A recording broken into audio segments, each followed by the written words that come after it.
Um, Hello.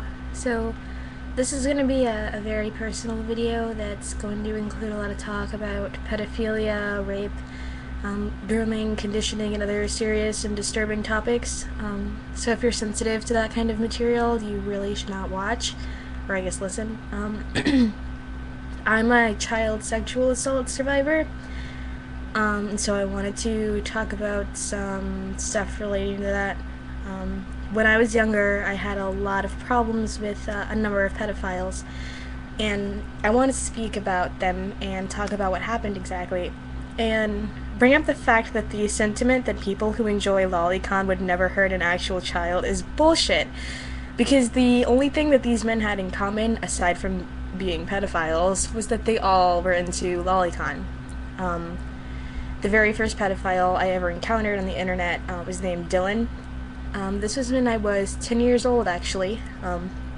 We met on an anime forum, and I believe he was, like 20 to 22 at the time. He was fully aware of my age. I had it on my profile. At this time, I had just started developing sexual feelings at all. I was just sort of coming into puberty. I don't even think I had had my first period yet. And Dylan took advantage of my just complete naivety about sex by sending me tons of either actual CP or Lolicon. It was typically Lolicon, and he used these images to normalize the idea of child and adult sexual relationships for me. He would send me these and encourage me to masturbate to them and convince me that it was normal and that I should be interested in sex between adults and children. This grooming and conditioning went on for a while until I turned 11, and on my 11th birthday, he told me he never loved me, that he wanted to stab needles into my clit, told me I was fat and ugly and no one would ever love me, and then he stopped talking to me. And this is something that most of the pedophiles that I've had problems with have done, where on top of abusing my innocence to condition me into Lolicon, they would also take advantage of my need for their approval by just spitting in my face and just being absolutely, just ridiculously cruel to me, or downright just scaring me by threatening to torture me. And I think this was a method of keeping me quiet, because it effectively scared the shit out of me as a child. So Dylan came back later that year to engage in a lot of sexual role plays with me, generally aging me down in these role plays to about 5 or even 4 years old. But the same thing happened again, and he disappeared. And I thankfully have never heard from him again. By this time, I had developed this sort of like pathological need for the approval and attention of older men, which led me to two new pedophiles called Junko and Mikan. These two sort of tag teamed me for a while. Junko would lead me on and use my crush on him to smash my emotions and then take amusement in my anguish, and Mikan would spam me with more lolicon and rape fantasies and coerce me to do sexual things for him on camera. They would both do the same thing Dylan did, where they would just build me up to knock me down and encourage me to kill myself and then laugh about it. But just like Dylan, I guess they got bored and they disappeared too. One thing about all of these men is that, for one, they never gave me their real names. It was either first name only or just like weeaboo anime nicknames. They would keep me scared enough that I would never utter a word to my mom about it, or they would just pay me off, as I'll get to that later. All of this happened online, though, proving that lolicons can effectively ruin the mental health of a child without ever actually touching the child, and proving that they're dangerous and kind of need to be fucking ostracized and removed from every safe space they inhabit. 4chan, 8chan, any place that allows them or does the whole, like, they would never hurt a real person. It's anime, so it's not real. Like, that's actually, like, factually bullshit, because, yeah. So, anyway, the next pedophile, however, did get a hold of me in person. I met him through a mutual friend, though.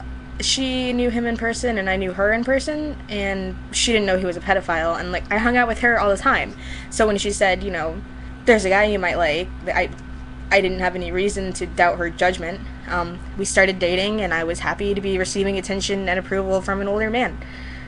This was a long time ago, and I can't recall if he lied to me about his age or if I lied to my parents about his age. I'm pretty sure it's the former. We met in person once. My mother met him that time, and he was perfectly nice to me. He was normal. He didn't do anything. He was just an average person. And so she allowed me to go spend time with him at his house. And she was unaware that he was a pedophile, that he was a lot older than me, and she could not have predicted what would happen. When I got to his house, literally from the drive from the airport to his house up until the day I left was just nonstop molestation for 10 days. He did not take no for an answer. If he wanted to do sexual things, we did sexual things, and that was that. If I refused, he would either force himself on me or physically abuse me. He would continue to do things to me long after I told him I was in pain or begged him to stop. He tried to rape me multiple times, and when he was unable to, because he was a lot larger than me, considering I was a child, he would just orally rape me. And when I got home, I was extremely uncomfortable speaking to him, and I kept trying to get away from the relationship, and he would like call the house looking for me or threaten me or send me really like gross gore that he would draw. I don't know, like the previous pedophiles, he would just scare me into not saying anything and into staying with him until I got a little older, and I just cut all contact with him. The next pedophile before I became an older teen, so when I was about 14, was this fat divorced piece of shit called Kuro, who again was a lolicon, and this man paid me handsomely for nude photos of myself. And genuinely, what kind of naive, immature child is going to say no to $500 for a picture of their chest? Like, he was disgusting, and that went on until he got too afraid I was going to tell someone, and he cut contact with me. When I was about 16, I realized I was pretty fucked up sexually, and I was still aroused by Lolicon and sickened at the same time. But that's kind of how grooming and conditioning works. I found a pedophile on feltlife.com who I met up with once. He made me call him daddy, which I've said in another video that daddy kink is just pedophilia. After that, I lost my virginity to my friend's older brother. I was 16 and he was 24, I believe. Well, he was married and he has a child. And he told me that he'd been sexually interested in me since I was 14. I don't want to say that pedophiles ruined my life, because I don't want to give them that kind of power over me. I am diagnosed with PTSD at this point, and I still have times where I get severely afraid that one of them is in some way, somehow going to find me and kidnap me, and that these actions are going to be repeated, and I have nightmares where I am a child again and these things continuously happen over and over to me in my head.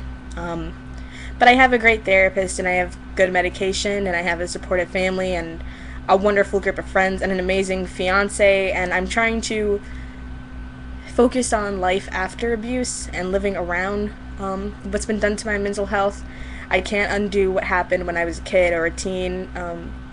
I can't undo bad situations. I've gotten